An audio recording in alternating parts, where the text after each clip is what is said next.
Friends, मेरा नाम शिवकर्ण मेघवाल है। वर्तमान में मैं राजकीय पॉलिटेक्निक महाविद्यालय पाली में पोस्टेड हूँ। आज हम microwave engineering and optical fibre communication में EL 304 जो कोड है उसमें यूनिट 4 के बारे में पढ़ेंगे। यूनिट 4 माइक्रोवेव कंपोनेंट्स है। माइक्रोवेव कंपोनेंट्स में सबसे पहले हम रेक्टेंगुलर एंड सर्कुलर वेवगाइड के बारे में पढ़ेंगे। रेक्टेंगुलर वेवगाइड और सर्कुलर वेवगाइड समझने के पहले हम सबसे पहले जानना चाहते हैं कि वेवगाइड होती क्या है। वेवगाइड ये इलेक्ट्रोमैग्नेटिक जो वेव होती है या इलेक्ट्रोमैग्नेटिक एनर्जी होती है उसको ये गाइड करती है। यदि ये दो टाइप की वेवगाइड होती है, एक रेक्टेंगुलर वेवगाइड और दूसरी सर्कुलर वेवगाइड। यदि जो मेटेलिक ट्यूब है वो उसकी शेफ यदि रेक्टेंगुलर टाइप की है या हम कह सकते हैं कि ये एक तरह की होलो मेटेलिक ट्यूब है जिसके अंदर रेक्टेंगुलर क्रॉस सेक्शंस होते हैं। The conducting wall of waveguide confine the electromagnetic fields and thereby guide the electromagnetic wave. Rectangular waveguide electromagnetic wave को गाइड करती है। इसके अंदर डिफरेंट मोड पास होते हैं, डिफरेंट मोड एग्जिस्ट होते हैं और it is necessary to ensure that the correct mode for any waveguide is excited and other are suppressed as far as possible if they are even able to support it। यानी cut off frequency के ऊपर वाले जितने mode होते हैं वो सारे के सारे मोड पास होते हैं और कट ऑफ फ्रीक्वेंसी के नीचे वाले मोड सारे के सारे सप्रेस हो जाते हैं। जैसे एग्जांपल, किसी भी वेवगाइड का कट ऑफ फ्रीक्वेंसी यदि 4 गीगाहर्ट्ज़ है और यदि सिग्नल की फ्रीक्वेंसी 3 गीगाहर्ट्ज़ है तो चूँकि 3 गीगाहर्ट्ज़ 4 गीगाहर्ट्ज़ से कम होती है तो वो सिग्नल उस रेक्टेंगुलर वेवगाइड से ट्रांसमिट नहीं होगा। अब ये जो वेवगाइड्स हैं 3 तरह के मोड को सपोर्ट करती है, TE मोड, TM मोड और TEM मोड। TE मोड का जो फुल फॉर्म होते हैं वो transverse electric mode. TM mode मतलब ट्रांसवर्स मैग्नेटिक मोड और TEM transverse electric and magnetic modes. TE modes का मतलब ये हुआ कि ये जो मोड है इसके अंदर वेवगाइड है वो इलेक्ट्रिकल वेव के ट्रांसवर्स नेचर पर डिपेंड करती है। समटाइम्स इसको H वेव्स भी बोलते हैं। यानी TE मोड के अंदर बेसिकली यदि प्रोपोगेशन की डायरेक्शन Z डायरेक्शन में है तो इलेक्ट्रिक फील्ड का कंपोनेंट X डायरेक्शन में होगा, Y डायरेक्शन में होगा, लेकिन Z डायरेक्शन में इलेक्ट्रिक फील्ड का कंपोनेंट एग्जिस्ट नहीं करेगा। जबकि मैग्नेटिक फील्ड के तीनों कंपोनेंट एग्जिस्ट करेंगे, X डायरेक्शन में भी होगा, Y में भी होगा और Z डायरेक्शन में भी होगा। TM मोड के अंदर ये ट्रांसवर्स मैग्नेटिक मोड है। इसको sometime it's known as E waves. इनको जो कैरेक्टराइज्ड करते हैं बाय मैग्नेटिक वेक्टर H से करते हैं। अब ये जो H है वो हमेशा मैग्नेटिक फील्ड का जो H कंपोनेंट है वो हमेशा डायरेक्शन ऑफ प्रोपोगेशन के परपेंडिकुलर होगा। यानी यहाँ पर HZ कंपोनेंट 0 होगा, EX, EY, EZ कंपोनेंट होंगे और HX और HY कंपोनेंट होगा। यानी Z डायरेक्शन में इलेक्ट्रोमैग्नेटिक वेव का जो प्रोपोगेशन की डायरेक्शन है इसके डायरेक्शन में H कंपोनेंट नहीं होगा। TEM mode transverse electric magnetic mode, इसके अंदर बेसिकली HZ और EZ दोनों कंपोनेंट का मान 0 होगा। ये रेक्टेंगुलर वेवगाइड के अंदर एग्जिस्ट नहीं करता है। It is the mode that is commonly used with in coaxial and ओपर वायर फीडर्स में इसको काम में लेते हैं। इस तरह हमने देखा कि TE मोड, TM मोड और TEM मोड क्या होते हैं।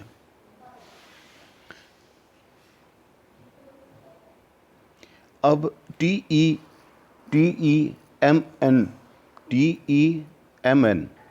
जो मोड है, नीचे देखिए सब स्क्रिप्ट में MN लिखा हुआ है।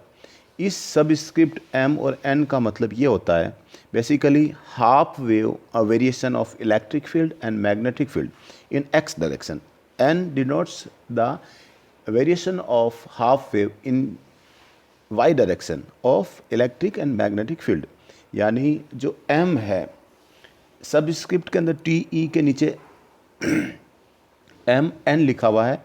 M subscript basically half wave variation को एक्स डायरेक्शन में शो कर रहा है, यानी इलेक्ट्रिक फील्ड और मैग्नेटिक फील्ड एक्स डायरेक्शन में हाफ वेव के अंदर किस तरह वेरी हो रहा है.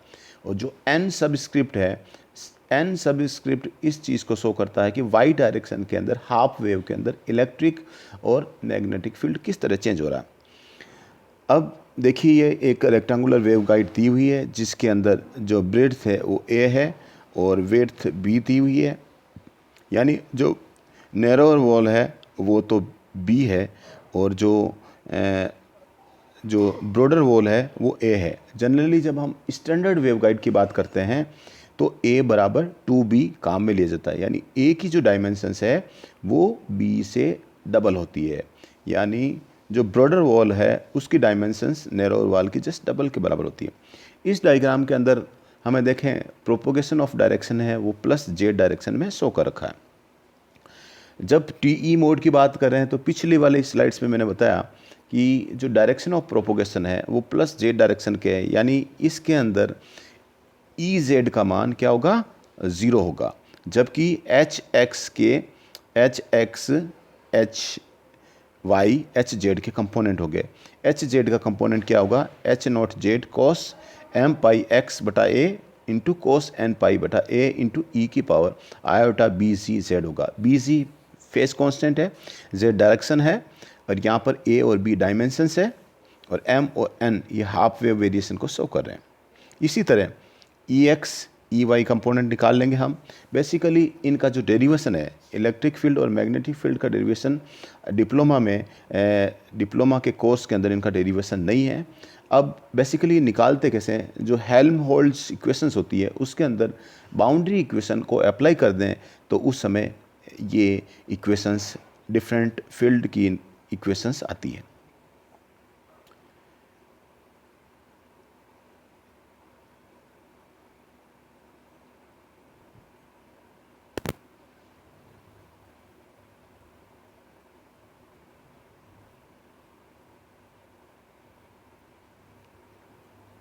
यानी ये जो अब देखिए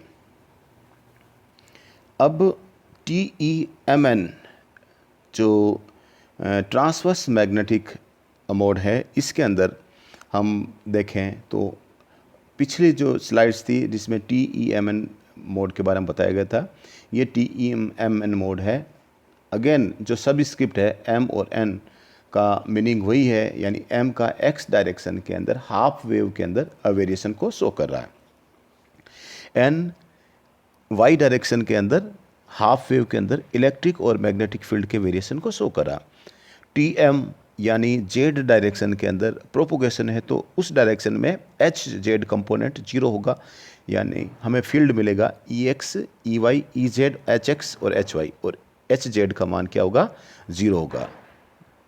अब हम इन्हीं इक्वेशन से टी ई एम मोड की कुछ कैरेक्टरिस्टिक्स का पता लगाएंगे. कैरेक्टरिस्टिक्स का मतलब ये हुआ कि कट ऑफ नंबर क्या होंगे, कट ऑफ फ्रीक्वेंसी कैसे होगी, प्रोपोगेशन कांस्टेंट क्या होगा, फेज वेलोसिटी क्या होगी और कैरेक्टरिस्टिक्स वेव इम्पीडेंस क्या होगा. देखिए उस इक्वेशन के अंदर यदि हम इमेजिनरी पोर्शन को 0 रखते हैं तो देखिए कट ऑफ वेव की इक्वेशन आएगी जो कि रूट ऑफ एम पाई बटा ए का whole square plus N pi बटा बी का होल स्क्वायर जो कि omega C root of mu epsilon के बराबर होता है. अब यदि इसी इक्वेशन के अंदर देखिए ओमेगा सी बराबर 2 पाई एफ रख दी जाए तो 2 पाई एफ रखने से क्या होगा, ये नीचे चला जाएगा और यहाँ एफ बचेगा तो एफ बराबर क्या होगा, 1/2 pi root of mu epsilon root of M बटा ए का होल स्क्वायर प्लस एन बटा बी का होल स्क्वायर. ये कट ऑफ फ्रिक्वेंसी आ जाएगी. अब यहाँ पे 1/रूट ऑफ म्यू एप्सिलॉन सी के बराबर होता है, लाइट की वेलोसिटी के बराबर होता है जो कि 3 × 10⁸ मीटर पर सेकेंड होती है. प्रोपोगेशन कांस्टेंट बी जी के द्वारा इसको लिखते हैं। ये फॉर्मूला होता है इसका omega into root of mu epsilon root of 1 minus F C बटा एफ का होल स्क्वायर। अब फेज वेलोसिटी का फॉर्मूला ओमेगा के अंदर यदि बी जी से डिवाइड कर देंगे तो ये वी पी बटा root of 1 minus F C upon F का होल स्क्वायर आ जाएगा। और कैरेक्टरिस्टिक्स इम्पीडेंस का फॉर्मूला यानी ई एक्स डायरेक्शन में इलेक्ट्रिक फील्ड के कंपोनेंट को यदि वाई डायरेक्शन में मैग्नेटिक फील्ड के कंपोनेंट से डिवाइड कर दिया जाए तो ये eta upon root of 1 minus F C बटा एफ का होल स्क्वायर ये फॉर्मूला आता है। यहाँ ईटा फ्री स्पेस के अंदर जो इम्पीडेंस होता है वो 125 या 377 ओम के बराबर होता है। तो ये इस तरह की कैरेक्टरिस्टिक्स ऑफ TEMN मोड होता है। अब TEMN मोड के लिए कैरेक्टरिस्टिक्स का इक्वेशन थोड़ा सा चेंज होगा। उसमें बेसिकली कुछ भी नहीं होगा। यहाँ पर जो इंट्रिंसिक इम्पीडेंस है Z0 है वो root eta into 1 minus F C upon F square के ये इक्वल हो जाएगा। अब देखिए कैरेक्टरिस्टिक्स ऑफ TEM मोड सारे फॉर्मूले सेम होंगे। कट ऑफ फ्रीक्वेंसी का फॉर्मूला सेम होगा, फेज कांस्टेंट का फॉर्मूला सेम होगा, लैम्बडा जी का सेम होगा। सिर्फ जो इम्पीडेंस है ZG ये देखिए उस TE मोड के लिए तो eta divided by 1 root of 1 minus F C upon F का होल स्क्वायर था, जबकि यहाँ पर eta into 1 by root of 1 minus F C के बराबर होता है। अब हम कुछ टर्मिनोलॉजी है जो एग्ज़ाम में कई बार पूछी जाती है कि डोमिनेंट मोड क्या होते हैं, डीजेनरेट मोड्स क्या होते हैं। तो डोमिनेंट मोड का मतलब होता है कि वो मोड जिसकी फ्रीक्वेंसी सबसे कम होती है। The mode which have the lowest cut off frequency is called a dominant mode.